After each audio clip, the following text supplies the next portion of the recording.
cadeia, que é a famosa saidinha, progressão penal, Sim. para punir muito reincidente. Então, um criminoso que roubou você, vamos supor, o criminoso roubou você a mão armada uma vez, ele foi preso. Ele tem que ficar, no mínimo, sem progressão, 10 anos. Mas vamos supor que ele saiu da cadeia e veio cometer esse crime de novo. Primeiro, ele vai pensar 2 vezes antes de cometer. Só que se Você ele já cometer... endureceu a primeira pena, né? Exato. Se vier mais uma pena, ele vai pegar 18, 20 anos.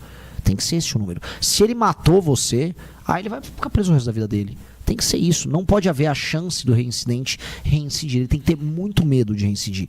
E o cara só vai reincidir e só vai ter medo se ele entender que a pena é muito dura e a chance dele ser pego pra polícia é alta.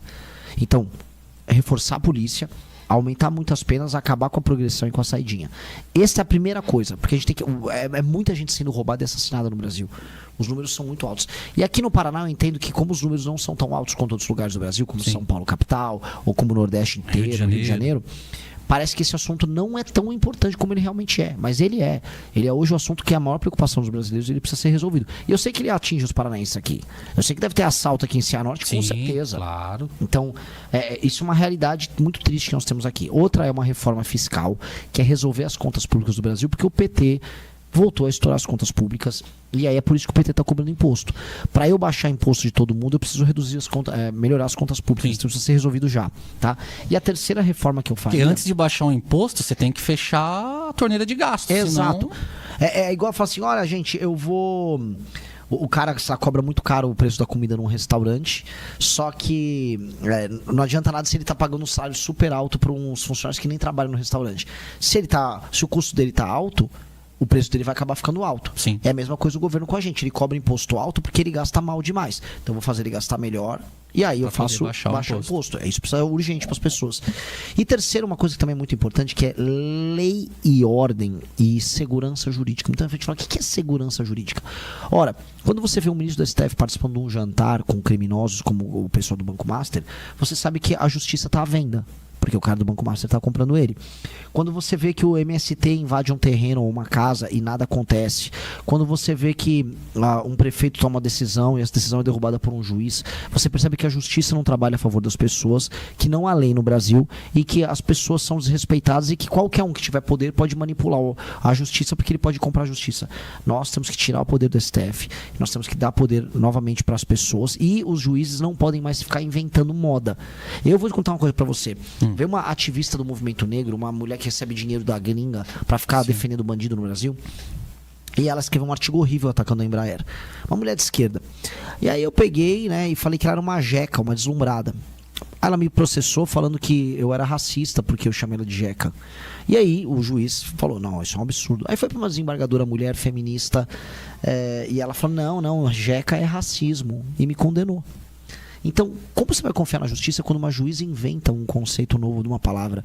Não existe isso. Isso é uma invenção da juíza. Só que a juíza se sentiu na liberdade de fazer isso. Nós não podemos viver num país de insegurança jurídica, em que nada do que você faz, você tem segurança se você pode confiar ou não que vai ser garantido. Por exemplo, a sua propriedade, a casa que você compra, um terreno, uma frota de caminhão que você está financiando.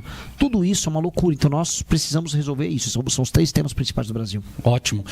Bom, para esse momento atual no Brasil, Renan, a gente vê que está uma baderna ali entre principalmente os 3 poderes, executivo, legislativo e judiciário, né?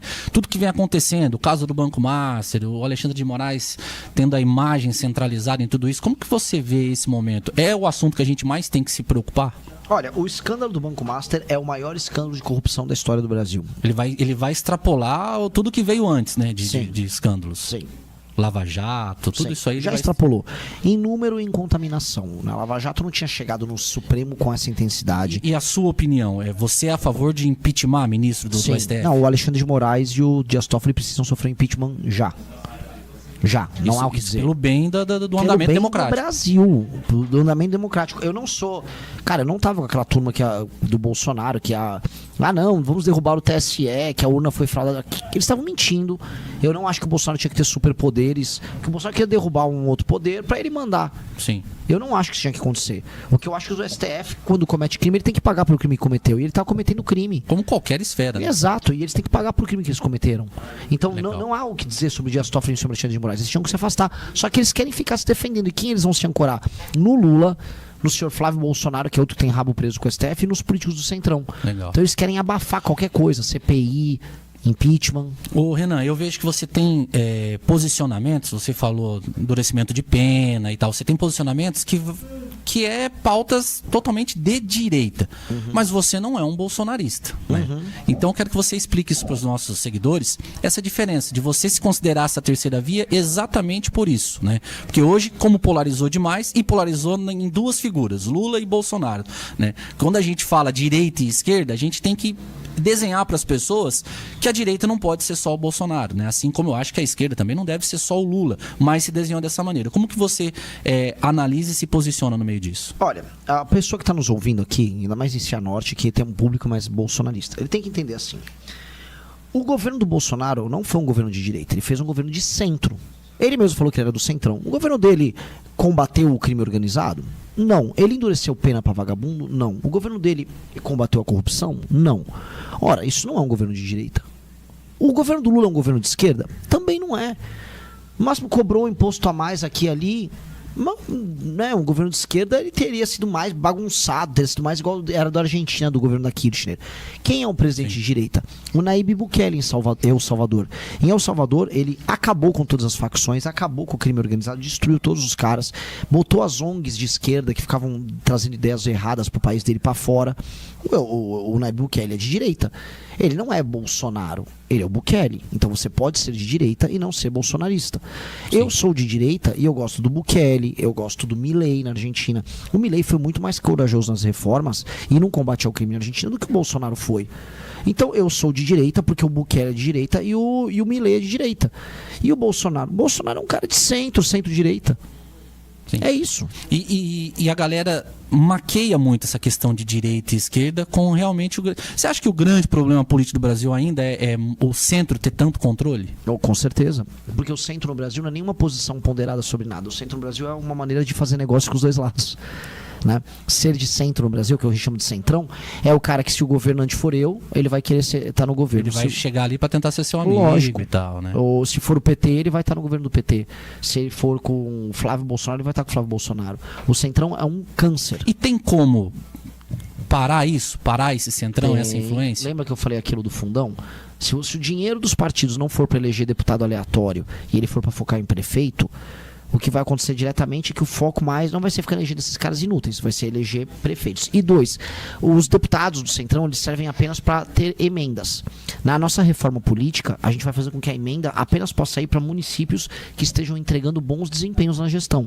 Então, se o município está melhorando a cobertura de esgoto, se o município está tendo um atendimento bom nas suas unidades de saúde, se as notas nas escolas municipais estão indo bem, pode mandar emenda. Hoje o deputado ele quer emenda, esse deputado do Centrão, porque aí ele pode roubar na emenda com um prefeito ruim. Esse prefeito bom, entretanto, ele não vai poder roubar a emenda, porque se tiver um escândalo de corrupção ele não pode se reeleger. Essa é a reforma política que a gente está propondo. E aí esse cara não tem nem como ser um cara do Centrão. Isso é uma das coisas importantes para a gente diminuir o poder desses caras. Eu vou falar, as pessoas que estão nos ouvindo, as pessoas vão entender. O cara do Centrão, no geral, ele gerou mais danos ao Brasil até do que a esquerda. E não é que a esquerda não queira gerar danos ou que ela não tenha ideias erradas. É que a esquerda não tem tanto poder quanto o Centrão. O Centrão é muito poderoso. Nem a direita. Nem a direita também. Infelizmente, nem a direita. Então, assim, quem manda no Brasil é o Centrão e ele manda muito mal. Perfeito. Renan, eu sei que você tem uma agenda extensa, né? Tá indo por várias cidades do Paraná. Como que tá? Gostou do vídeo? Fortalece no like, se inscreve e compartilha. Ative o sino para acompanhar nossa jornada. O futuro é glorioso.